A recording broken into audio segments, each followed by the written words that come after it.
सखा सुदामा आए बाहर। बोले हाँ नाथ, सुदामा जी आए, आप प्रसाद पा लीजिए, हमने उनको कह दिया है आप जब निवृत्त हो जाएंगे तब दर्शन कराएं। भगवान बोले प्रसाद ये आवश्यक है, मेरे मित्र आए सखाएं बाहर खड़े, तुम उनको बाहर ही छोड़ के आ गए। भगवान आज पहली बार बीच प्रसाद से उठ गए, दौड़े। महामंत्री, सेनापति, पत्नियां सब दौड़ रही हैं, ऐसा कौन आ गया जिसके लिए भोजन छोड़ के भागे। द्वार पर दीनहीन सी अवस्था है, सुदामा जी खड़े। भगवान ने जाकर के हृदय से लगा ली। बार बार उनके मुख को देखते हैं, फिर हृदय से लगाते हैं, फिर देखते हैं, फिर हृदय से लगाते हैं। अपने गले में गलवैयां डाल करके लेकर के चल रहे हैं, फिर चलते चलते पता नहीं क्या होता है, ठाकुर जी फिर रोकते हैं, फिर हृदय से लगा लेते हैं, फिर चलते हैं, फिर हृदय, बार बार हृदय से लगा रहे हैं और रोने लग रहे हैं ठाकुर जी। रुक्मणी आदि पटरानियों ने ऐसा दृश्य पहले द्वारिका में कभी नहीं देखा। सुदामा जी को ले जाकर के द्वारिका के सिंहासन पर बिठाया।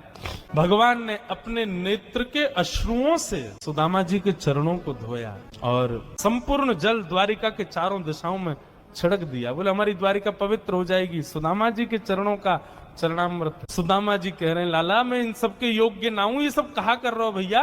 ठाकुर जी बोले आप किसके योग्य हो और कौन किसके योग्य, मुझसे बढ़िया कोई नहीं जानता, चुपचाप बैठे रहो, जो कर रहे हैं करने दो। जो लक्ष्मी सदा के लिए विहीन हो गई थी, उस वही लक्ष्मी आज सुदामा जी के चरण पहुंच रही है। भगवान की सुदामा जी की थोड़ी मैत्री चर्चा हुई। सुदामा जी से भगवान ने पूछा सुदामा जी ब्याह ब्याह हो गए आपके। बोले हाँ लाला है क्यों ब्याह। बोले ब्याह कर लिया, हमको नहीं बुलाया। बोले लाला कर्जा लेके ब्याह कियो और बाप ब्याह में भी सबन को भोजन करावे के चक्कर में मैं और तेरी भाभी तो भूखे ही रहे। 4 दिन बाद पड़ोसी ने आके भोजन दियो तब जाके तो पेट भरो। अब वहां में तो को बुलाते तो लाला तो पवानो तो बहुत दूर की बात, अब तू आतो तो तेरे संग घोड़ा आते, सैनिक आते, इनको ही नहीं पवा पाते। ऐसे ब्याह में फिर हम कैसे बुलाते लाला, हमारे निमंत्रण ना दियो।